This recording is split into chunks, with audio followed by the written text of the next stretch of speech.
Magandang gabi po mga kapatid, kumusta po kayo? Our theme for tonight is trust. And the key verse is Proverbs chapter 3 verse 5 to 6. Trust in the Lord with all your heart and lean not on your own understanding. In all your ways acknowledge Him and He will direct your path straight. Trust. Trust is a bold, confident, and active reliance on God's character, promises, and power rather than human understanding or strength. And this is the message of the Lord. Trusting God in His timing. Ecclesiastes chapter 11, verse 4 to 6. He who observes the wind will not sow, and he who considers the clouds will not reap. Just as you do not know the path of the Spirit, or how the bones grow in the womb of a pregnant woman, even you so do not know the works of God who makes everything. In the morning you sow your seed, and in the evening you do not let your hand be idle.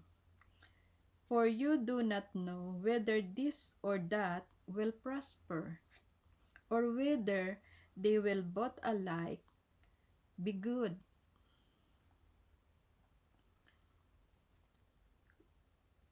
We all have calamity and storm in life. I understand once you've been through the storm, you are terrified. Because one thing, after you survive the storm, after you survive bad weather, even the storm is over, it's still raging on inside of you. Alam ko po yung pakiramdam na ganon kasi naranasan ko po yung earthquake sa New Zealand last September 10, 2010, 4:30 in the morning. Malakas po, talagang malakas. Magnitude 7.1. At matagal yon, hindi po yon 1 segundo, 2 segundo, 3 segundo lang, matagal. At pagkatapos po niyan, yung aftershock niyan, araw-araw, sunod-sunod, malalakas pa. Minsan nga sa 1 oras, hindi lang 10 maranasan mo eh. Sunod-sunod, tapos malalakas. Kaya, talagang nakakatakot, talagang nakakatrauma. Pero alam nyo ba, nasa mga bad days natin, bad weather sa buhay natin, ginagamit din ang Panginoon yun para i-bless tayo. Kasi nung panahon na yan nangyari yan, hindi pa ako Kristiyano. Pero in the midst of earthquake, tinanggap ko ang Panginoon bilang Panginoon at tagapagligtas. I have faith and trust noong mga panahon na yan, na kung mamatay ako, ligtas ako dahil tinanggap ko siya sa buhay ko. Sinuko ko sa Kanya ang buhay ko, nagsisi ako, at nanalig sa Kanya. Hindi ko na inisip noong mga panahon na yun na kung ano pa yung mga hindi ko na-achieve, kung makakabalik pa ba ako sa pamilya ko, or may mga dapat pa akong ayusin or tuparin.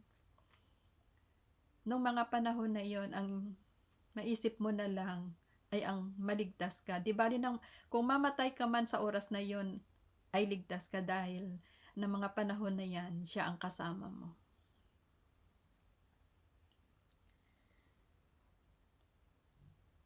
And I trust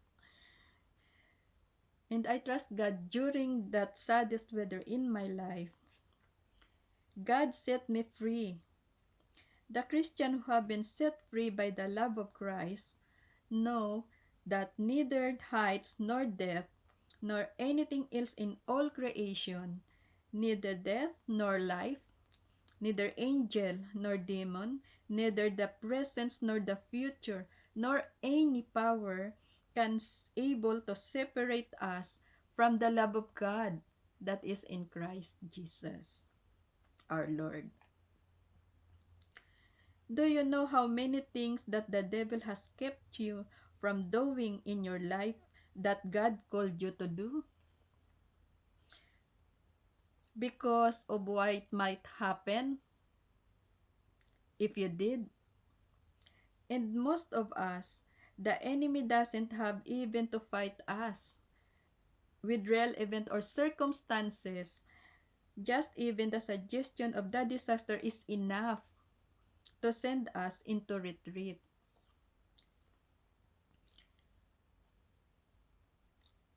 Kaya pupunta tayo sa fortune teller, horoscope, loto, or sa vices natin, gaya ng pagsusugal, paglilibang, sa luho natin, sa trabaho natin, or sa mood natin, at ang malungkot sa lahat sa lakas natin.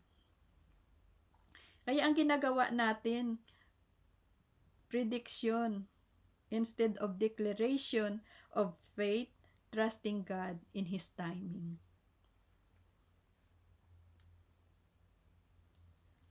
Because we've been consulting the wrong source to find out what our future really looks like by doing the things that result in you've been addicted.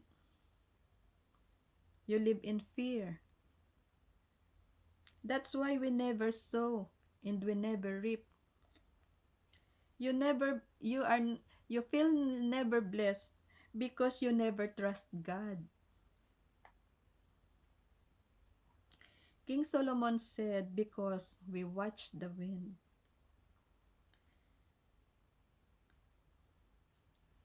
Ganito po yung demonstration ko sa wind. Sowing the seeds. Pag tayo nag-sow ng seeds at ang direksyon ng hangin ay ayon sa paghagis natin ng seeds, makakapag-plant tayo. So may aanihin tayo. Pero kung ang paghagis natin ng seeds ay tapos ay ang opposite ng direksyon ng hangin ay opposite sa atin ang direksyon niya. Hindi masuso yung seeds natin. Hindi tayo makakapag-plant. Kaya wala din tayong ma-harvest, 'di ba? Wala tayong ma-reap. Ayun, ganyan. But the problem is, sometimes the wind is not against you, but you still feel like it is because your mind is collecting evidence in support of a verdict that is no longer accurate.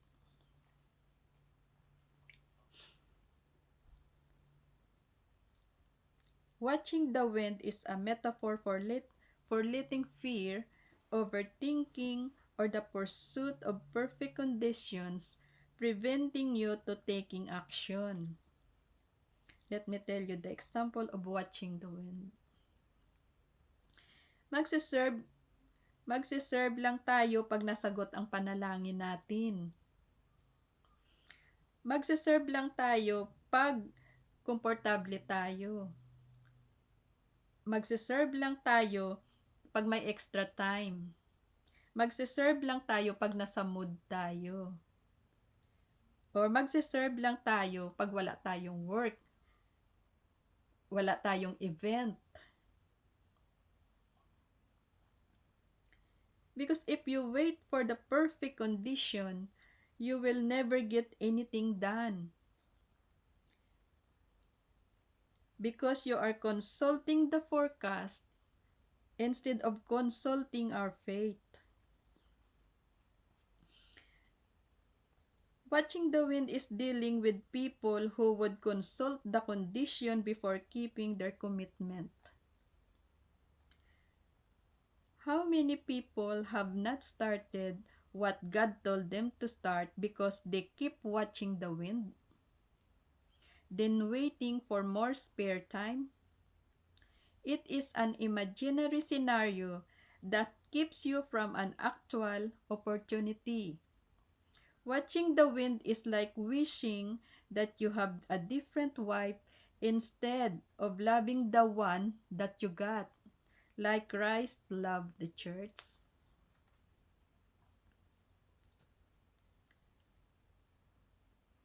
Because serving the Lord is not about time.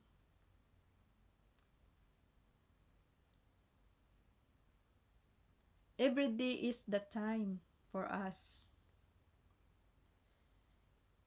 Because serving the Lord is a profound privilege and a blessing, offering the opportunity to participate in divine work. It is an honor to be chosen by God to serve. It is a calling that brings purpose, joy, and spiritual growth, transforming individuals through humility and love. Hindi natin kailangan ng perfect time because today is an opportunity. Perfect time is not for us. Perfect time belongs to the Lord because only God holds the time. Every day God's call us.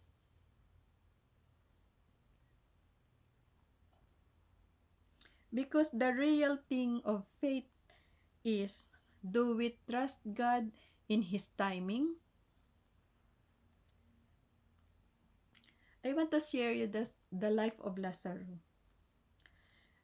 Why it took 4 days to raise Lazarus from the dead? It took 4 days to demonstrate His divine power over death, proving that He is the resurrection and the life, that His power is not limited.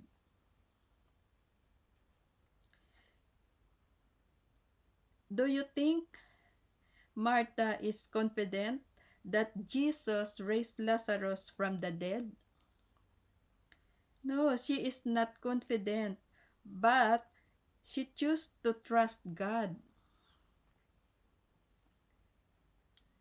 Martha said, Lord, if you have been here, my brother won't die. But I believe, even now, whatever you ask God will give you. John chapter 11, verse 21 to 22. What a remarkable demonstration of faith.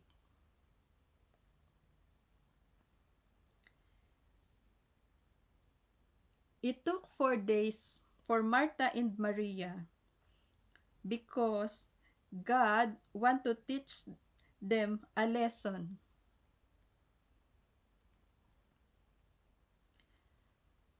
First, trusting in God's timing. The sister learned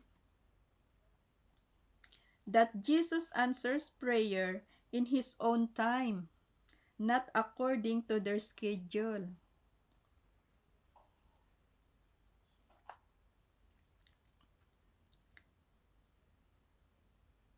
Martha learned to trust Jesus when her anxiety and worries regarding to his brother's illness and death. God teaches Martha faith over anxiety. He teaches prioritize devotion over distraction. Jesus taught that sitting at His feet is the better part, nurturing a relationship with Him over overwhelming by the task. He also teaches that waiting strengthens our faith.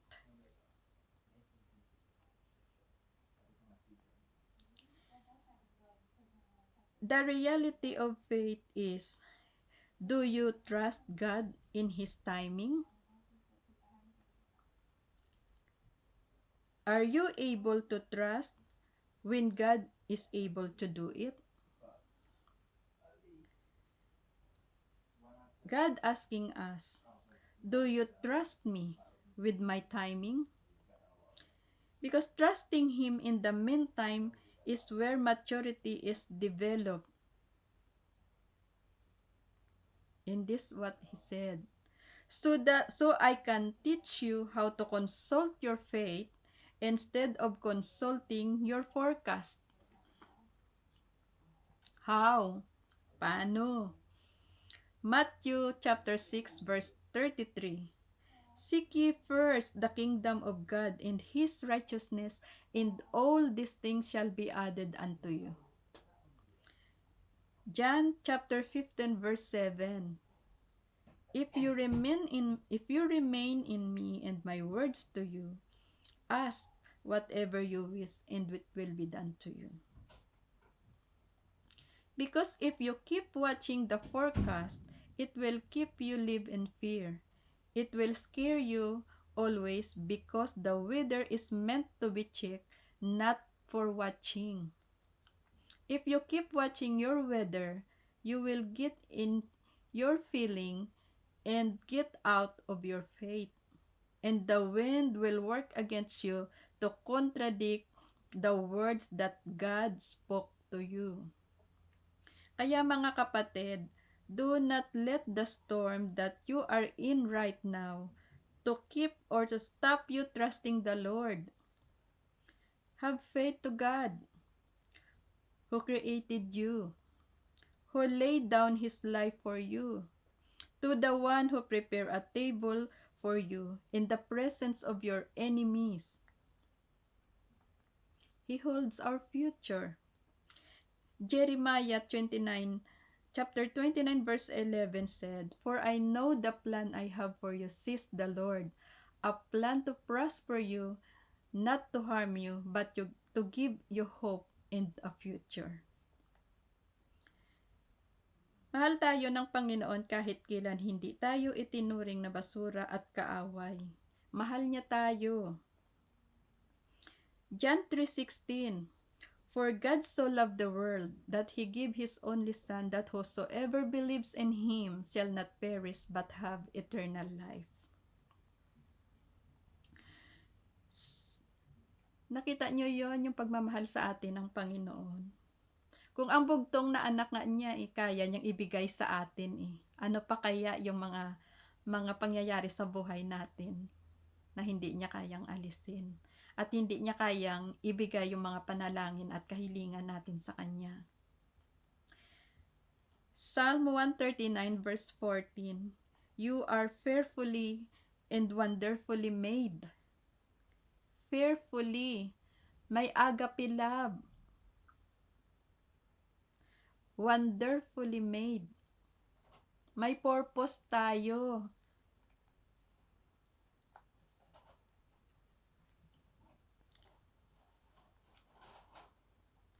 Ephesians 3:20.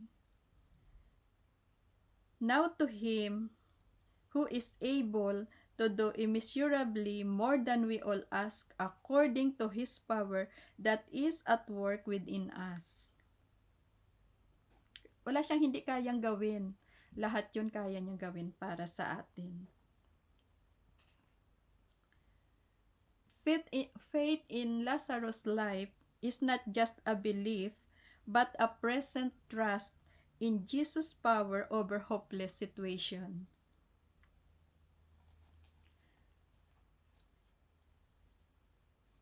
Napansin niyo yun mga kapatid?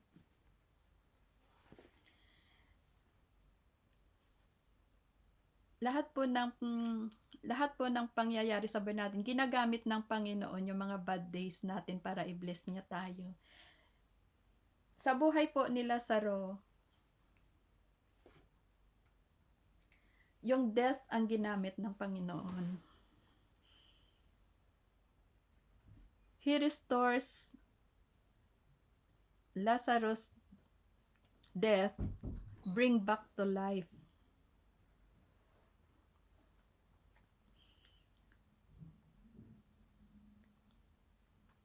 Kung na kung na kung nagawa ng if God can able to raise Lazarus that bring back to life, what more about us? Tayo. Wala tayong wala tayong pinagdadaanan sa buhay na hindi niya kayang baguhin, even right now. Ako, ginamit ng Panginoon yung lindol para tanggapin ko siya sa buhay niya, para magkaroon ako ng eternal life, para magkaroon ako ng salvation. God bless me in that situation. Salvation. Ganon din po tayo, mga kapatid. Kaya ng Panginoon baguhin yung mga storm sa buhay natin. Kaya niya yun alisin. Even cancer, from death to life, relationship, from death to life, financial problem, from death to life, visa, from death to life, from COVID to one-off,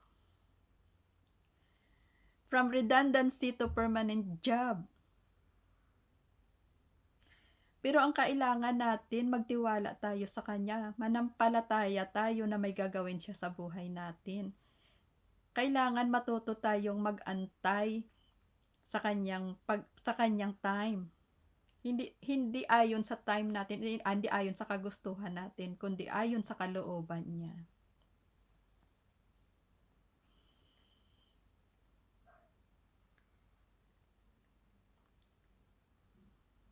Because our God is God who is in control.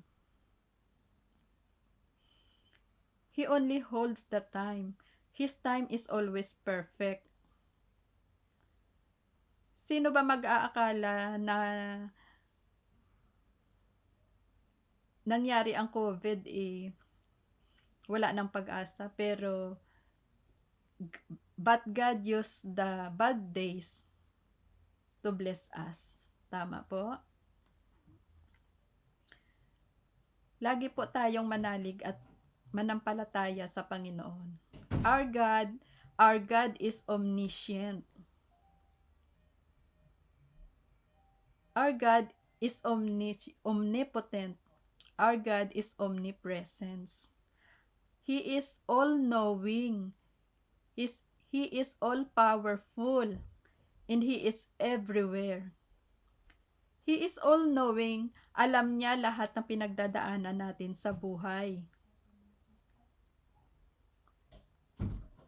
He is all-powerful. Kaya niya baguhin ang mga sakuna na dinadanas natin. Kahit na imposible. Kahit na napakasakit. He is everywhere. Kasama natin siya sa lahat ng pinagdadaanan natin. And He promised. He said, if that time is right, I, the Lord, will make it happen. Ayon sa kalooban niya. All we have to do is to trust Him in His timing. Our God is able to do. Walang imposible sa Kanya. Our God is possible, is always possible. Our God is able. Nothing is impossible to God. Kaya mga kapatid, magtiwala lang tayo sa ating Panginoon. All we have to do is trust in God's timing. Believe that God is able. Our God is the master of the storm. Kaya lahat ng pangyayari sa buhay mo, kaya niya baguhin yun. Hindi naman siya ang nagbibigay sa atin ng sakuna eh. Ang gusto lang ng Panginoon, manampalataya tayo sa Kanya at magtiwala na may gagawin siya sa buhay natin. Kaya wag tayong ma-anxious, wag tayong ma-terrified sa mga pinagdadaanan na natin. May Panginoon na tayo, kilala natin siya, ipagkatiwala natin sa Kanyang lahat, ibigay natin sa Kanya, at magpatuloy tayo. Yun lang po. Maraming salamat at magandang gabi. God bless us all.